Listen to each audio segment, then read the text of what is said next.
Mana? Aku mau tanya dulu. Jadi masalah aku ini. Tak kurang rono? Sudah. Oh iya. Kurang renang mana? Ikuti ya. Tetangga juga orang sana. Seafood tanpa sosis. Wah, ronde kedua ini. Kowe deh hari kemarin. Tanpa bawang goreng tadi pagi. Apa wes? Mantap. Loh kok aku nggak ada ininya? Kan katanya nggak minta bawang. Enggak, aku nggak ada garpunya. Mana? Kamu begini, aku curiga ngomong. Oh iya. Oke. Oh iya. Sing nyuting lu. Harus pakai bahasa Inggris dong kalau di sini ya. Ya silakan, saya kan nggak berkewajiban, saya nggak jadi peserta. Kamu luar bahasa Inggris. Oke. Biar sing nyuting guys. Oke guys. Be. Aku mau tanya yang pertama itu tentang artikel.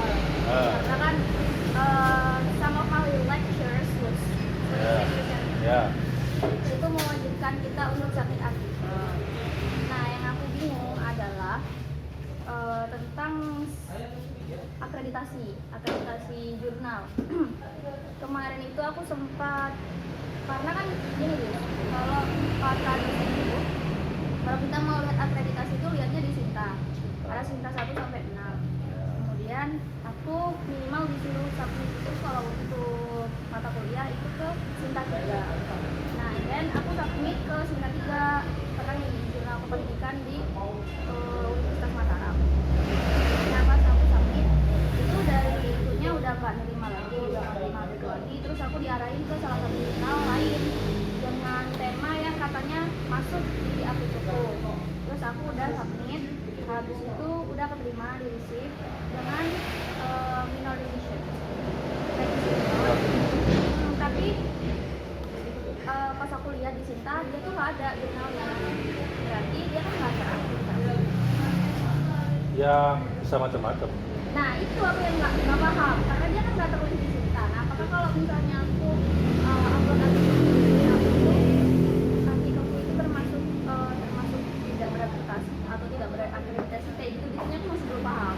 Ya akreditasi dia seperti kasusnya seperti jurnal kita ya, tentang jurnal, tentang naskah. Maksudnya? Selama beberapa kali periode yang harusnya dia terbit, dia tidak terbit karena kekurangan naskah. Sehingga kemudian keberlanjutan setiap naskah itu tidak lancar. Kalau kepingin pasti dipublis di Sinta 1, 2, dan 3 ya minimal harus bawa dana. Iya itu juga walaupun dia nggak ada di Sinta tapi dia minta 300.000. Nah 300.000 itu kan untuk membiayai reviewernya. Oh. Ongkos operasional ya istilahnya uang lelah untuk editor atau reviewer. Nah kalau kepingin ya kalau menurut saya kalau memang tidak jelas ya ditinggalkan saja karena Nggak nanti jelas itu. nggak jelas itu nanti terkait dengan Google Scholar kamu ya. Google Scholar kamu nanti kan misalnya kamu melamar dosen gitu kan, melamar dosen CPNS misalnya. Setelah lolos tes komputer itu kan ada tes TKB, tes kompetensi bidang. Di tes kompetensi bidang itu nanti kan di screening dan di tracking. Tracking apakah calon dosen ini punya kemampuan menulis. Kalau sudah punya kemampuan menulis, kualitas tulisannya sejauh mana. Paling gampang lihatnya dari mana? Dari Google Scholar. Nah, karena nanti kalau ternyata terindeks Google Scholar di Sinta 3 berarti kan sudah nasional begitu kemampuannya. Kalau sekedar dimuat di jurnal ya semuanya bisa. Berarti sekelas mahasiswa S1 kan begitu lah. Rugi tenaga ya, rugi buat naskah lagi kalau memang tujuannya ke sana kan ya. Tujuan pragmatisnya kan ingin masuk di jajaran dosen. Iya. Ya yang paling memungkinkan ya gandeng seorang yang punya nama atau dosen kamu, aprofil siapa, kamu penulis pertama tetap. Nah, penulis keduanya adalah orang yang kamu ajak tadi yang punya nama. Ya itu udah kemarin kan harus menyertakan nama dosen. Nah, ya, makanya sekarang tinggal negosiasi dengan dosennya ya. Pak, naskahnya dari saya tapi biaya personal dari Bapak. Kan begitu kan lebih fair gitu kan. Karena penulis pertama itu kan biasanya yang buat naskah. Penulis kedua yang menyediakan dana. Dan karena selama ini mungkin dananya wis nulis, dananya dari kamu semua. Biasanya tinggal namanya saja kan ya terlalu enak kan begitu kan. Atau minimal ya kalau misalnya kalau Sinta 1 sampai 3 kan berkisar 1 juta sampai 500.000 sampai 2 juta ya. Ya 4 orang gitu biar lebih ringan dibagi ya kan. 4 orang nggak apa-apa. Justru lebih menguntungkan daripada 1 orang. Kenapa ya biaya operasionalnya lebih rendah ya. Biasanya kalau syaratnya 1 juta kan dibagi 4 orang kan 250.000 kan begitu. Nanti kalau gandeng dosen UIN itu bisa diklaimkan di remunnya dosen, nanti bisa dijoli di sana. Jadi setiap 1 semester sekali itu dosen kan punya remun ya. Remun itu kalau nanti ngupload jurnal yang sudah disinta 1 sampai 3 ini dijoli uangnya. Jalan dari kampus. Itu juga menguntungkan kampus karena ini juga bukti untuk akreditasi. Jadi kalau bisa ya 4 orang biar lebih ringan. Tapi leading sektornya nggak. Penulis pertamanya. Kalau penulis kedua ini juga termasuk terhitung nggak nanti poinnya? Iya terhitung. Soalnya kan kemarin pernah kolaborasi beberapa jurnal, beberapa artikel, tapi aku jadi penulis keduanya. Ya Penulis ketiga. kalau di UIN Malang itu yang kontribusi penulis kedua itu persentase. Misalnya penulis pertamanya dapat uangnya 50% dari remun. Enggak sih, maksudnya bukan ke uang. Ya kalau bisa karena kamu pemula ya penulis pertama. Karena untuk menunjukkan eksistensi ya, mau naskah yang buat kamu. Oh berarti. Atau ya, kolaborasi dengan teman yang satu angkatan tapi lain kampus. Jadi biar kesannya itu dari skupnya itu dari nasional ya, dari Aceh, dari Yuli dari Jawa Barat, kamu dari Jawa Timur, misalnya kan lebih bagus itu kan. Itu namanya impact faktornya tinggi. Nah kalau diterima jurnal yang begini-gini, referensinya ya kutip dari jurnal itu. Saya kamu ngirim jurnal ke Universitas Mataram ya. Nah ini kajian-kajian di jurnal ini kamu kutip, sehingga kamu mengikuti tren tulisan yang dikembangkan di Universitas Mataram. Kamu itu memang penggemar setia jurnal itu loh. Coba kalau kita penggemar ya, selalu mengikuti kan, mesti kan diprioritaskan daripada orang lain. Kan gitu ya. Iya. Misalnya ya, gampangnya begini lah. Kamu pengelola jurnal lorong ya. Ada 2 naskah nih, satu naskahnya itu ada referensinya jurnal lorong, satu nggak ada. Mana yang kamu pilih? Ya yang tahu muterkan ya. Lah berarti kan dia mengikuti kan, kayak peduli dan sebagainya kan begitu. Sama aspek emosional itu juga harus mainkan gitu kan. Lihat siapa reviewernya, tokoh-tokoh dari mana. Itu pendapat di buku-buku itu diikuti gitu loh. Reviewernya kan sungkan kalau namanya itu ada di jurnal kamu terus nggak review jurnal kamu kan gitu. Ada di kru ini saya kan, profesor ya. Dia dapat harapan review jurnal. Nama dia itu muncul di sini kan mesti kan, wah ini masuk kan lulus sore kan ngono kan ya. Kalau teori mlebu ning kene ya kan ya, itu kan kebanggaan. Nah, sama seperti itu. Nanti munculkan ikatan batin antara penulis dengan editor. Cara ngelaksanya gimana? Lihat nilai itu bagus kelarnya apa, kan mesti ono. Nanti kan ada deretan tulisannya. Lomba-lomba juga begitu.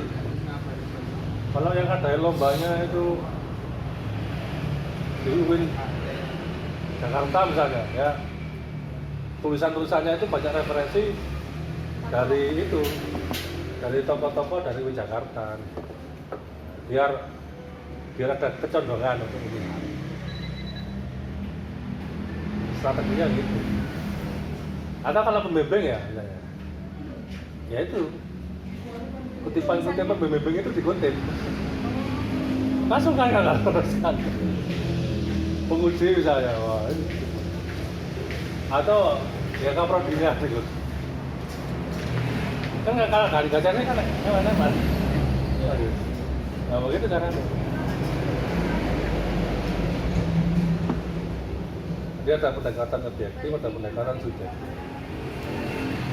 Berarti ini aku terusin atau mau diterusin? Itu terusin pemula kok. Nggak apa-apa meskipun nggak terakreditasi. Ya kalau niatnya kepingin menciptakan budaya tulis ya buat lagi, diskusi lagi. Ini memancing kreativitas baru. Ya itu kan kalau orang nggak kreatif mempertahankan tulisannya mati-matian. Itu tulisan pertama dan terakhir bagi dia. Kalau apa? Nah ya kalau kamu mempertahankan tulisan ini selalu dipaksa untuk diterbitkan ya. Akhirnya kamu nggak fokus untuk menerbitkan karya baru karena hanya memperjuangkan ini. Kalau sudah masuk jurnal sudah buat lagi jurnal yang lain. Baru kalau ditolak baru diperbaiki, dilempar lagi ke lain. Masa tunggu naskah jurnal itu memang macam-macam. Tapi biasanya 2 minggu sampai 2 bulan. Aku kemarin udah harian. Nah, apalagi kalau harian bagus, berarti kan dia serius. Kan? Tapi aku nggak revisi karena katanya harus kita 3 kan. Kalau kayak gitu tuh, maksudnya kita bakal di blacklist atau kayak mana? Ya dia kan cabut makanya. Enggak, maksudnya kalau kita nggak revisi terus nggak. Nah, makanya biar masuknya baik-baik, bukan juga baik-baik. Makanya kalau memang nggak ingin revisi, dicabut naskahnya buat surat. Jadi bahwa naskah ini saya cabut untuk saya submit ke jurnal yang lain. Itu lebih etika manusia begitu. Jangan tidak ada kepastian, kan dia nunggu ini lanjut apa enggak. Kita nggak beri ketegasan.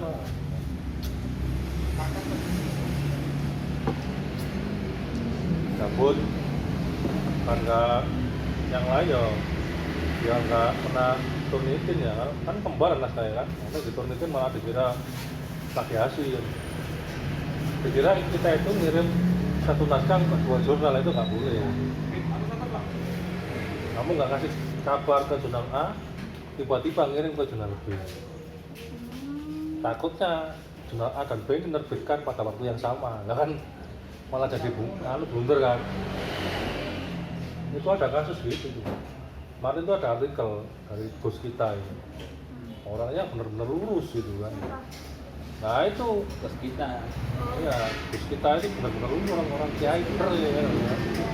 Jadi dia dengan bukunya itu beda judul ya, tapi ada naskah beliaunya ini di 2 buku ini naskahnya sama, padahal dia cuma 1.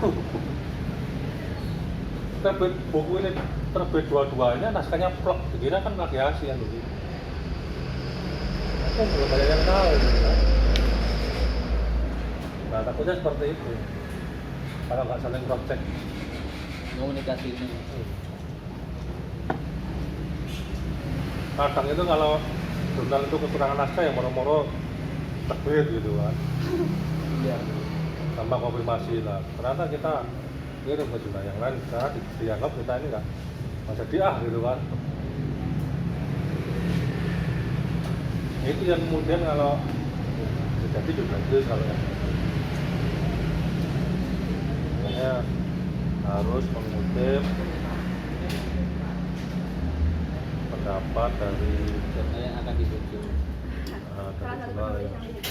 jurnal atau penulis yang dituju.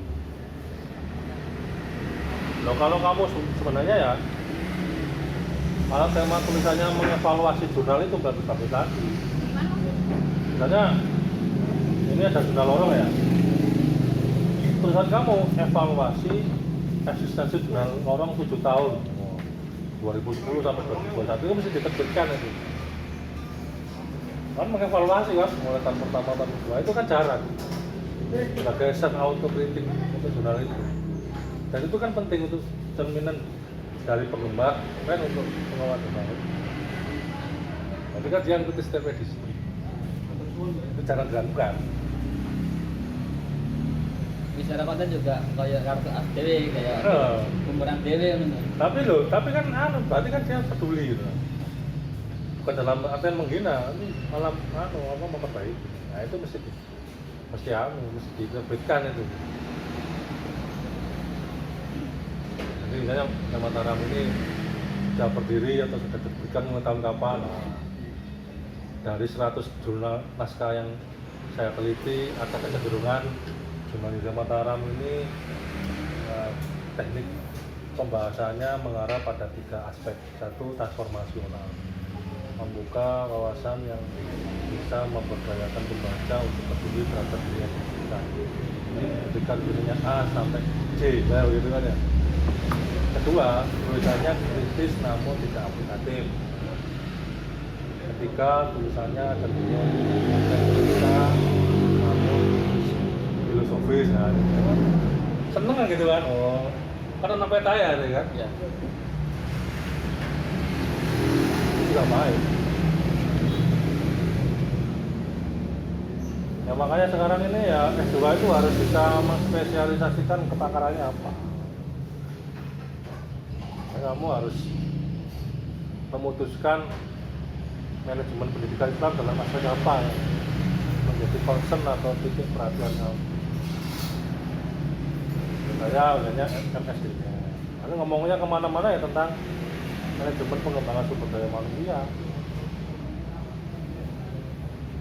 Dan saya MSDM di SD SMA kan beda-beda kan gitu kan ya. MSDM di perguruan tinggi, pokoknya tema besarnya MSDM. Strategi pengembangan SDM, model pengembangan SDM.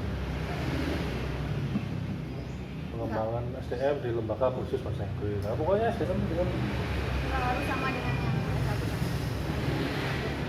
ya kalau bisa konsisten. Soalnya dulu S1 tuh asal-asalan. Ya pokoknya sekarang ini harus karena Kenapa punya tangan? MPI. MPI. ya, penting lulus. Penting lulus. Penting gak bayar UKT. Ya karena orang S2 itu kan mesti orientasinya kan dosen atau ngajar ya. Makanya sekarang harus itu corak. Jadi nanti ketika dia jadi dosen, kajurnya pun nggak bingung untuk menentukan mata kuliah apa yang diajar gitu kan. Saya dari dulu coba ya, ngerti nggak ngerti kan mesti ngomong riset, kadang ngawur, tapi kan mata kuliah yang saya ngajar dari dulu sampai sekarang kan sama, nggak jauh dari itu. Karena sudah, itu pokoknya kalau nggak riset ya PTK, kalau nggak PTK jurnalistik itu dekat-dekat dengan itu. Orang sudah tahu ini fokusnya ini. Ada dosen itu mata kuliahnya yang diampu kelar-kelir, bacanya hanya bingung. 1 ilmu fikih, 2 Al-Quran, 3 pembelajaran, ya apa ya? Kan nggak fokus. Gaduh-gaduh seperti itu. Aja apa dia? Hanya dia hanya menerima limpahan-limpahan mata kuliah orang lain yang nggak kepake, nggak ada orangnya. Iya, hanya kan dia kadang nggak pada passionnya kan. Nah sekarang harus satu titik fokus tapi dalam. Betul Pak. Lihat yang materi Gus, yang dia saya. Kenapa dikira naksir? Padahal Karena anak kalau sudah saya udah. ya tidak dikira homo kan begitu. Kan serba salah gitu kan. Ini masalah. Serba salah gitu kan. Kalau lihat cewek dikira naksir, kalau lihat cowok dikira homo. Kalau lihat sana dikira nggak memperhatikan. Memang kualitatif itu. Sudut pandangnya. Aku tim kualitatif. Bukan kuantitatif. Ya syukur itu loh, makalahnya dikumpulkan jadi satu, dikompilasi jadi buku, sampai lah. Atau ini nulis bareng di grup sama. Nulis bareng. Enggak fokus bahasa aku bro. Loh, manajemen pembelajaran bahasa Inggris di Pare. Kamu jurusannya bahasa Inggris tadi? Bahasa Arab. Bahasa Arab? Syariah? Bahasa Arab. Oh, Arab. Sumpah? Iya. PBA? KSA. Loh, ini loh. Manajemen bahasa Arab? Apa sih? Manajemen pembelajaran. Nah, manajemen pembelajaran bahasa Bahasa Arab. Arab di Kampung Pare. Nah, Kampung Pare jek luas, Gus. Lu kaya Pak Yahya mah negara kami. Aku nang Gresik to. Gresik opo? Nah, yang penting nanti bisa menjelaskan. Konsepnya makro, tapi nanti nggak bisa Kami kok menjelaskan. nanggone pengambilan data dari tim mikro nang sampel sampel Nah, apa seperti itu. tapi secara cover gak mendukung Loh, karena gak spesifik gitu loh, area segmentasinya kan untuk anak S1. oh iya sih dek objeknya ngono ya oke Nah, makanya, misalnya kan gawe apa ya? Kayak tadi. Pemantik. Ya, misalnya menginspirasi anak-anak pra-LKP. Atau gawe blog pembaca yang enteng-entengan ya di Facebook apa-apa, gawe latihan anu aja, melatih insting menulis. Terus ini udah kan? Udah kan?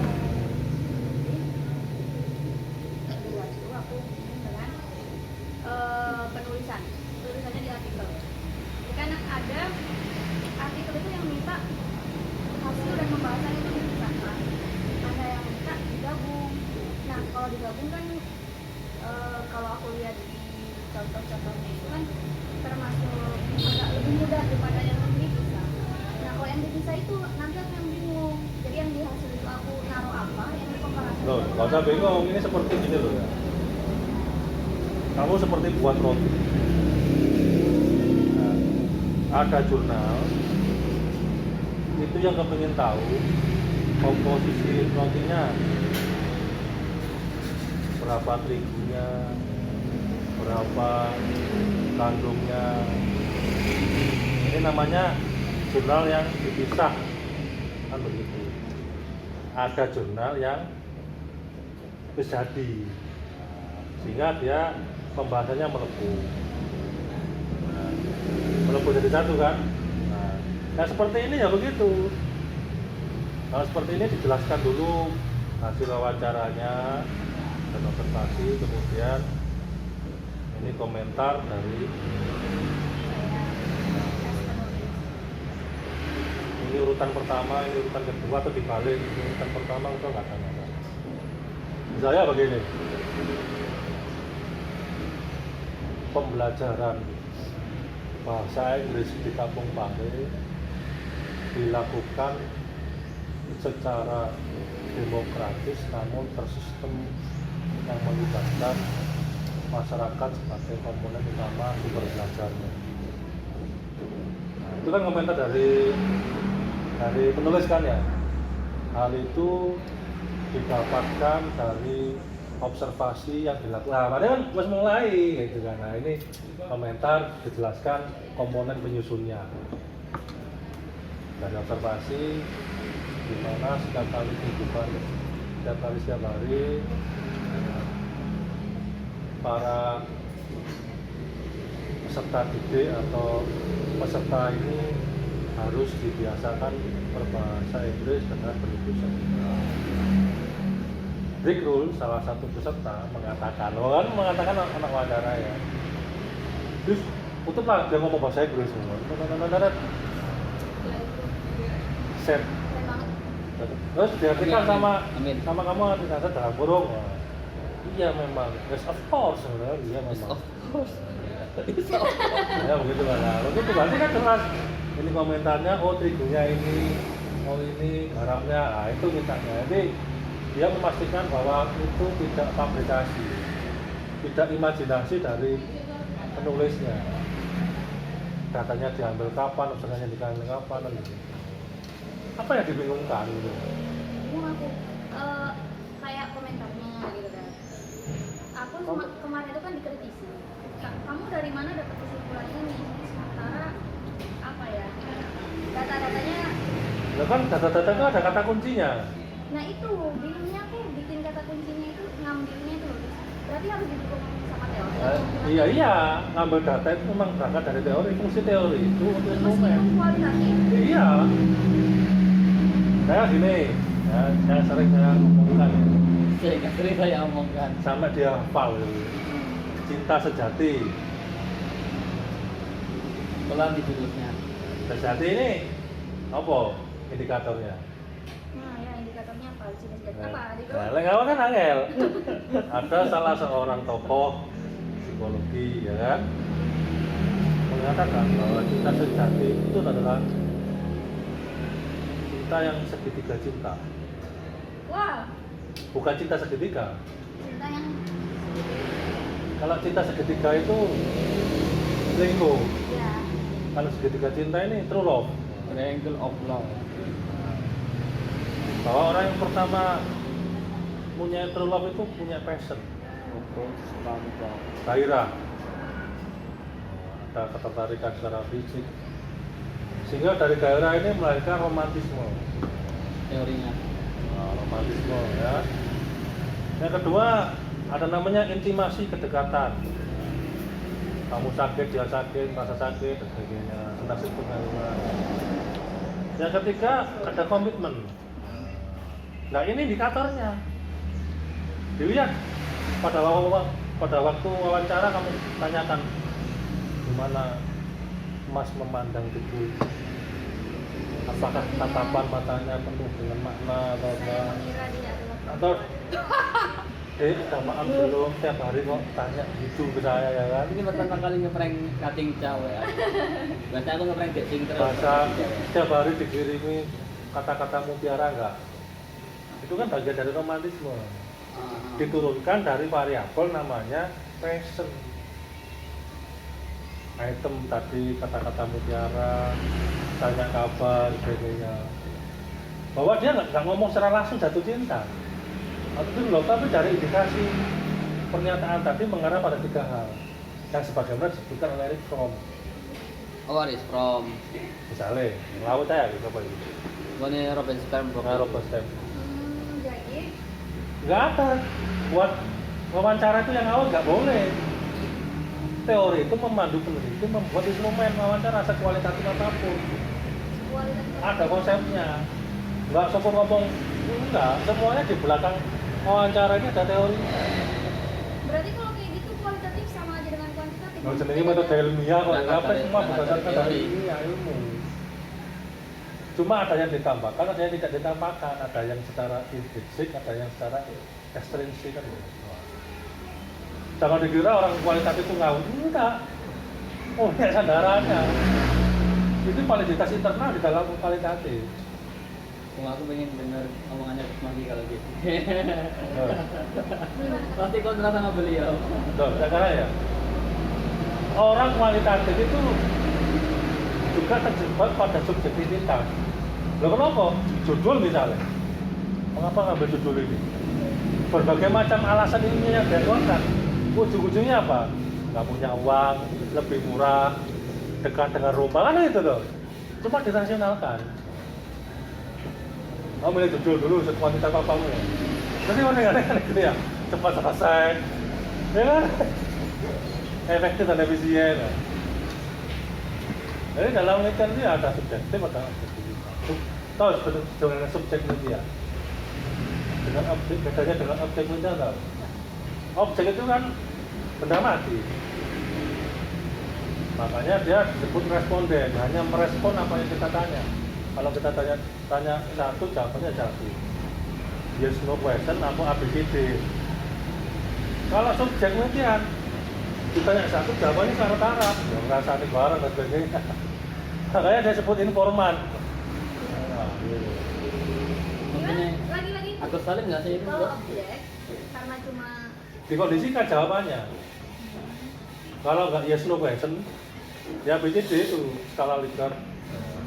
Baik sekali, kurang baik. Nah, sudah dikondisikan sama penelitinya. Nggak boleh keluar dari ini. Nah, kalau kualitatif, bebas kan gitu. Menginterpretasikan.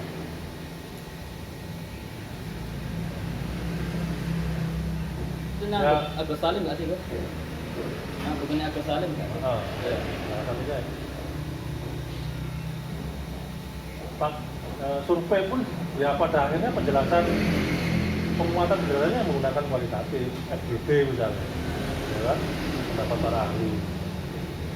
Nah, dokter itu yang kualitatif. Kok pusing ya, kok wajahnya merah ya. Terus Gitu ya. Kamu tanpa survei ke dokter yang lain, itu satu dokter nggak percaya kan? Karena kredibilitas dari yang ngomong berperang, lebih percaya teknik berperang, lebih percaya 100 prajurit atau 1 jenderal, ada jenderal. karena menguasai. Iku mau senang dia aku. Maca soal itu antara analogi jenderal karo prajurit. Prajurit bolak-balik. Nanti jenderal itu ditugaskan sekali jebret ngecamp di sana 3 bulan terus balik bawa banyak Namanya data. food process sample.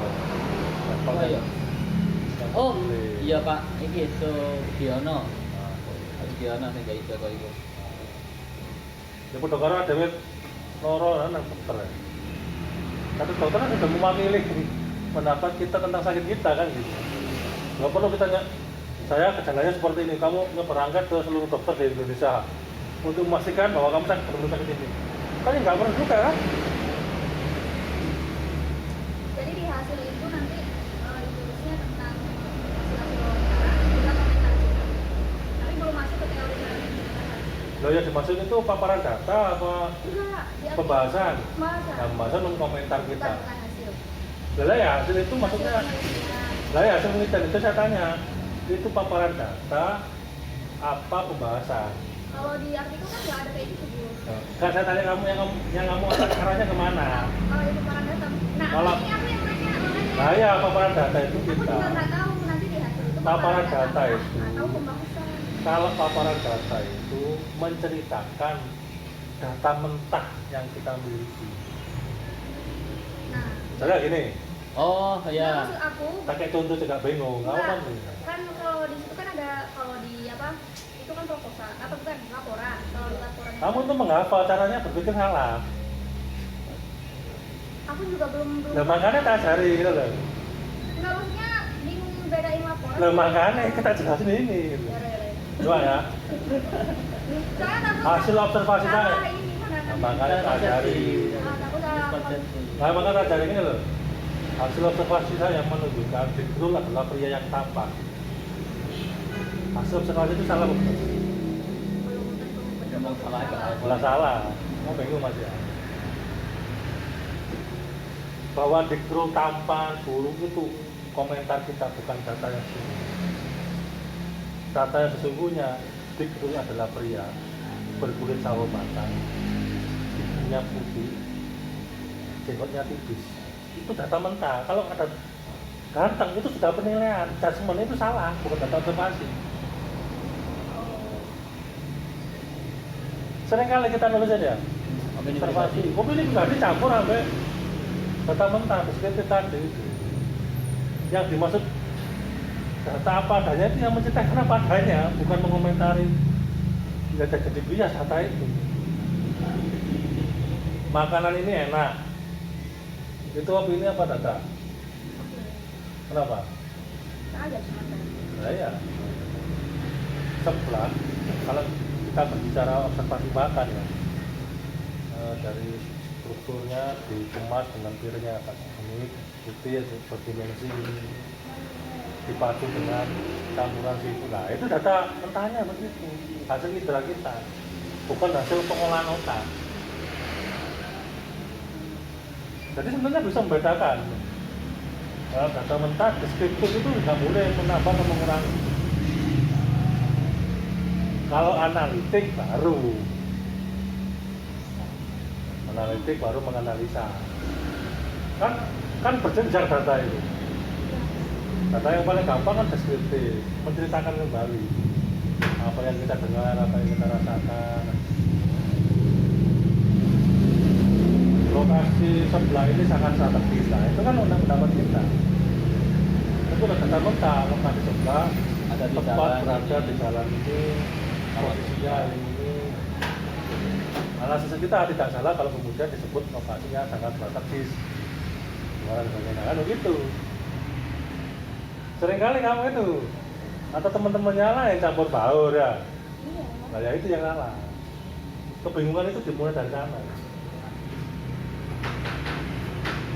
Kebingungan dalam membahasakan mana yang data mentah, mana yang data olahan. Udah pernah apa Mas? Udah pernah. Rasanya apa? Ternyata seblaknya enak. Ah itu salah. Dan sebelumnya itu ada ini, ada sosis, ada apa. Nah itulah hasil observasi kan ngono. Tapi kalau ditanya enak nggak? Lah ya kalau kemudian menanyakan tentang pendapat kita, Jawab opinian. nah baru disebut enak. Dalam konteks apa dia menanyakan kan gitu. Dalam konteks metodologis atau dalam konteks planasi kan begitu. Kalau metodologis?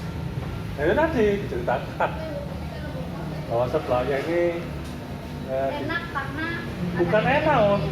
Kan tadi aku data tanya, mentah kok. Lah iya kan tanya metodologi. Iya nanti nanya enak nggak? Nah itu kan sudah opini, sudah pembahasan. Berarti pertanyaannya yang salah. Cara kamu merespon, ya karena belum terbiasa. Kan kamu enggak? Nah, belajar kok. Ono tuh. Mungkin saya high contact ya, bahasanya terlalu tinggi. Iya, ya. Banyak. Sebenarnya mudah loh. Terima. Sebenarnya mudah. Cuma ya karena terbiasa berpikir melompat, cukup jauh ya. Iya. Nah itu susu.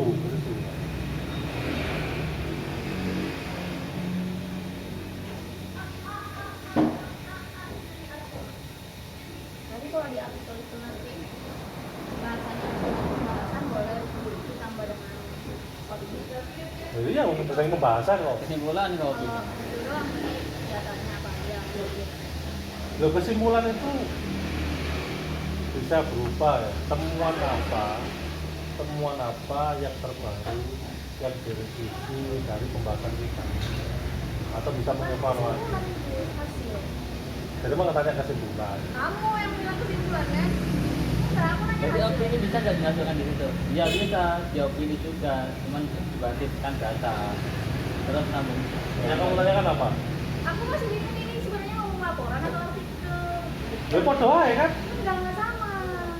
Kok nggak sama? Enggak sama, Bu. Apa? Makanya aku bingung. Nggak samanya di mana? Kamu ngomong nggak sama itu dasarnya apa? Soalnya kalau di apa namanya hasil penelitian yang kayak apa skripsi itu memang kalau di hasil itu kayak hasil itu adalah kesimpulan dari penelitian. Nah itu yang pendapat itu sama itu pendapatmu apa diperkuat dengan teori yang lain? Diperkuat dengan contoh-contoh artikel dan contoh-contoh. Nah itu pendapat kamu sendiri dari telah skripsi. Hmm. Yang skripsi itu belum tentu kebenarannya. Ya kenapa kamu Iya. percaya skripsi itu? Soalnya beberapa skripsi bukan cuma satu skripsi. Lah iya skripsi itu loh. Tahu nggak saat ini fenomenanya? Nggak tahu. Nah, sekedar aja sih. Ya itu aku percaya karena. Nah makanya karena Ya, karena banyak sekali faktor-faktor X yang kemudian bisa meruntuhkan kredibilitas skripsi, dapat dipercaya nggak?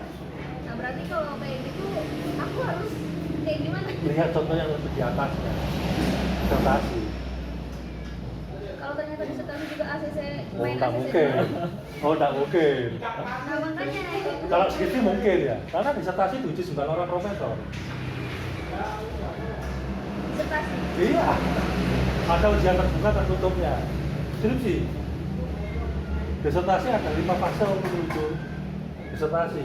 Ada ujian kualifikasi, ada ujian proposal, dan sembilan hasil tertutup terbuka. Skripsi ada nggak? Nggak ada. Nah iya itu. Nah ya berarti aku salah. Udah, saya coba kamu untuk membandingkan. Iya aku Ini mencoba. ada data seperti ini hasil masaknya itu sekali masak. Nah, Itu namanya ujian skripsi. Ini ada masakan 5 kali cara masaknya, kan apa dong? nah, ilustrasinya gitu. Ya, sama-sama kan ngono. Ada teknik pengolahan yang begitu sekali pakai katanya begitu. Yang itu kadang-kadang juga cepat sekali kan ya, harus di workshop, di anu, apalagi mahasiswanya Pak, ini saya minggu depan sudah harus bayar SPP, sebenarnya saya harus bukan sebagainya, ngibang-ngibang kan. Kalau kamu kalau kamu punya pengalaman kamu sendiri dulu. Nah iya. Terus itu kamu jadikan sebagai landasan untuk berargumen.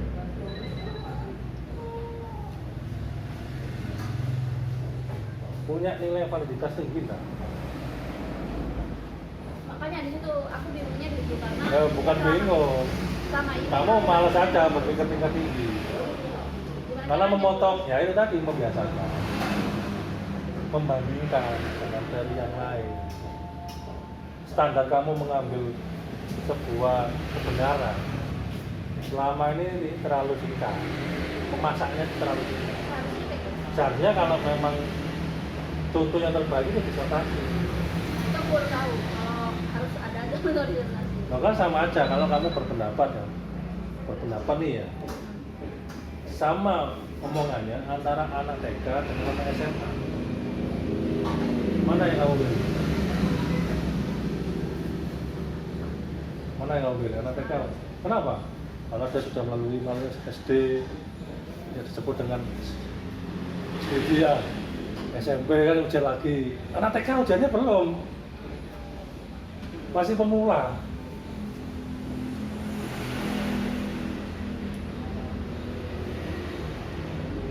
Kan seperti itu. Atau kamu dengar, kamu mengapa memilih kursus bahasa Inggris di Pare, bukan di Jombang? Sama di Jombang juga banyak lembaga bahasa Inggris ya. Nggak terekspos. Lah ya, kenapa? Karena tadi kepercayaan ya kan ya. Karena reputasi ya kayaknya. Sing ngutip skripsi itu ada nggak profesor yang ngutip skripsi? Dosen ada nggak yang ngutip skripsi? Widih. Nggak ada, makanya. Nih, 5 jurnal. Siap submit. Tinggal submit kok. Ini ya, di Senin ini. Jadi mengutip itu juga harus melihat sosoknya dikutip. Lemah sekali kalau mengutip skripsi, menunjukkan wawasan diri sangat sempit mengandalkan skripsi. Karena proses pembuatan skripsi itu tidak seketat disertasi, ya kan? Kemudian proses pengerjaan skripsi kadang-kadang dikerjakan apa adanya, lebih mengedepankan rasa kemanusiaan daripada rasa ilmiahnya kan. Makanya orang-orang sekarang kan menggunakan jurnal Scopus sebagai standar dalam mengutip. Kenapa? Ya tadi reviewernya berkualitas, orang-orangnya kutipannya dapat dipertanggungjawabkan, tidak terjadi kebingungan antara data mentah dengan data olahan.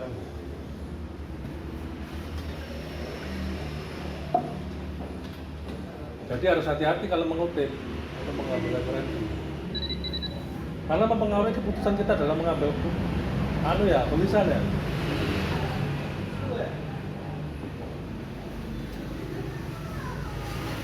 Terbantahkan kalau kamu tuh sana ada skripsi. Lah kamu ini sudah S2 kok ngutipnya skripsi kan gitu kan aneh. Masa orang ngutip dari di level bawahnya? Masih sebenarnya motif pengalaman. Kok setiap hari itu terbit ribuan jurnal kan.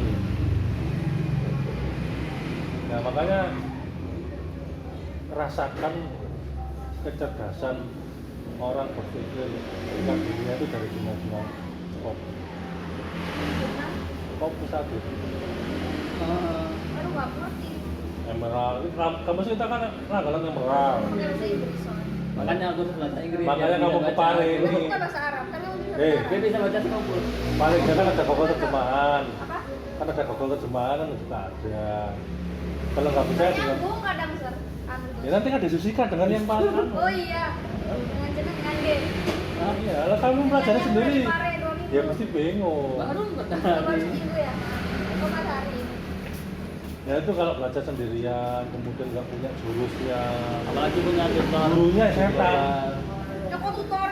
Gurunya setan kalau belajar sendirian itu. Iya, gue kamu nggak punya teman. Terus Nah, iki komunitas-komunitas seperti ini. Soal. So how, ayo. Pertama, kamu harus open mind. Aku open main ini. Kayaknya Coba. kamu itu takut open mind karena nanti dikira bodoh gitu loh. Enggak. Kalau nggak ada pasangan cinta Kalau di dulu S1 iya. Nah, makanya Karena itu aku merasa penyakit. sok pinter. Kalau udah Jiwa sekarang, puber itu, jiwa puber. kalau sekarang Iya. udah kayak lebih, oh iya ya ada orang yang lebih dekat kita. Salah satu kendala katanya gini nih, katanya Gus Dini, kendala kita Oh, sulit, Gusti ini. kita sulit. Siapa Gusti ini? Senior juga UKM. Orang yang paling lurus UKM itu Gus Dini, selurus-lurusnya. Masa ya aku konsultasi iki terus coret-coret gawe kertas liane. Nanggunnya coret-coretan. Eh. Oh ya Gus, sih udah balik. Nggih Gus. Ini yang paling paling- aku kertasnya. Karena kertasnya kertas tercoret. Astagfirullahaladzim. Yang Saya paling mulai jogone ini ya. kita itu sulit berubah. Kenapa? Karena kalau diri kita salah itu kita seakan-akan jadi pengacara. Tapi kalau lihat orang lain salah itu seakan-akan kita jadi hakim. Tahu maksudnya? Ya kene guys, salah kene nyari pembenaran. Kalau aku ada bener. bodoh males itu kita selalu cari pembenaran untuk diri kita, pengacara dikuat-kuatin. Tapi kalau orang salah, kayak hakim langsung ponis dan sebagainya.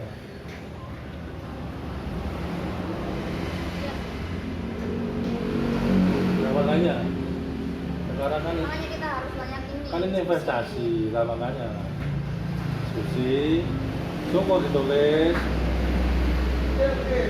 terus dikoordinasikan. Kalau perjuangan sendiri-sendiri lah, apa gunanya kita berorganisasi? Iya ya. Mau bekerja itu jadi dosen ya harus punya komunitas. Kalau kamu punya komunitas ya nggak bisa.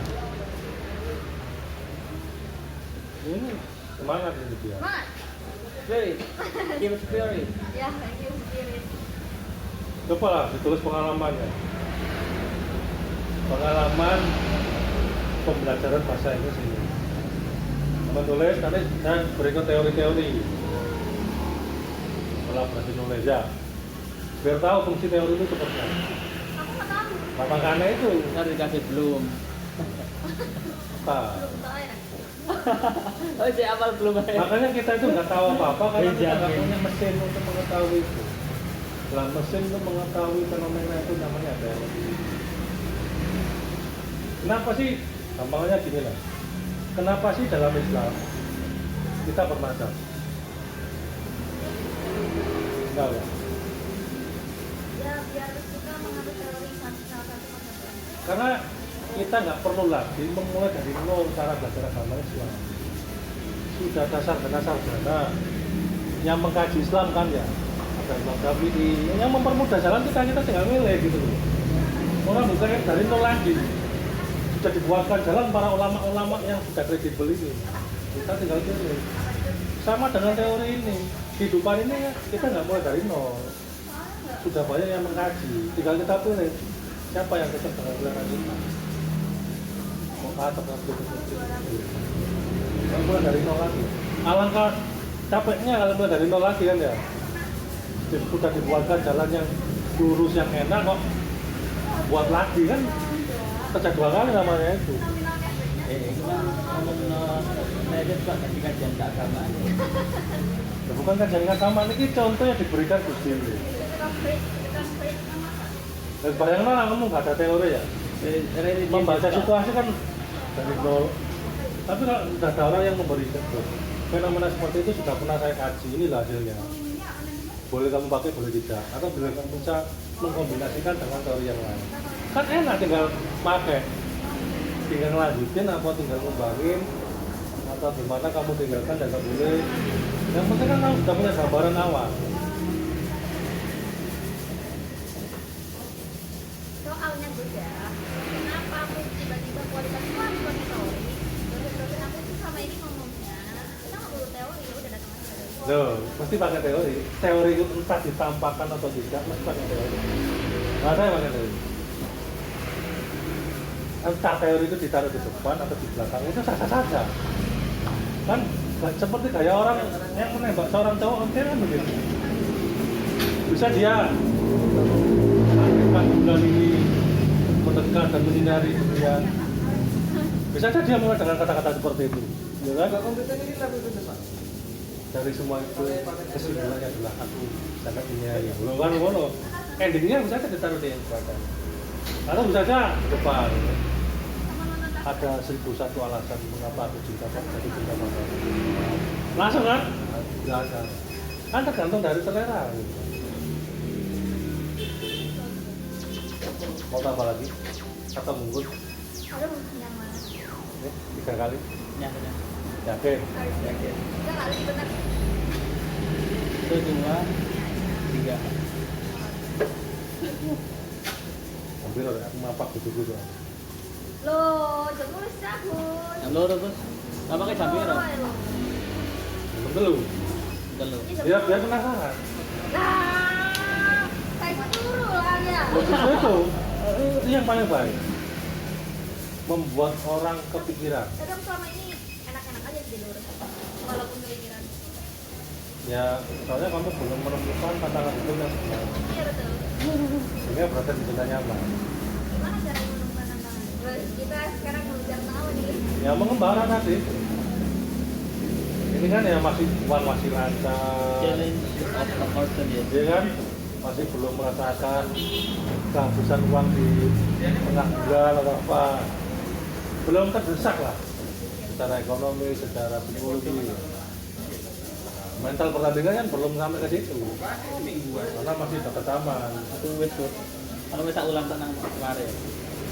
Makanya Oh, Yo, liburan ke kantor. Itu imutan. bukan. Bonceng enggak? Udah. Apa? Itu seminggu. Desi. Gue nambah tuh. Aduh, baru itu cuy. Ah, emang. Aduh. Kan tanggal 1. Tapi saya ingin gak oleh. Berangkat enggak? Kamu bawa motor? Oh. Wes pirang dino. Nek berangkat tak bonceng. yakin. Gosip lah. Gosip. Enggak gosip karo casting. Ya nggak apa-apa. Nggak apa-apa. Ya bakat-bakat amat kan? Lebih tertata, Casting apa? lebih gurih dan crispy. Lebih best. Mengingatkan saya pada Raffi Ahmad dengan Dewi Sarang. Aduh. Itu 15 tahun. Itu kan nggak kating-kating amat. Kating-kating amat. Atau seperti Anjasmara dengan siapa sih? Nah, ya Anjasmara. Ajar karo Musdalifah. Ajar karo Musdalifah. Kalau itu kating amat kalau itu. Ya memang seperti ini memang butuh pembudayaan. Nggak bisa 1 kali 2 kali. Semakin nanti sering bertarung kan casting itu akan tercipta dengan sendiri. Ini kan masih 1 kali 2 kali. Belum pernah diuji di lomba, di pemilihan. Saya sama Dini juga gitu, sering kali kan buat instrumen ya, debat ini, tapi kan ya. Ini coba lah, ada browsing ya, call of paper lah itu bisa. Membangun reputasi. Kalau nggak gitu ya, sistemnya nggak berkembang. Kesemua, nah, kita mapak.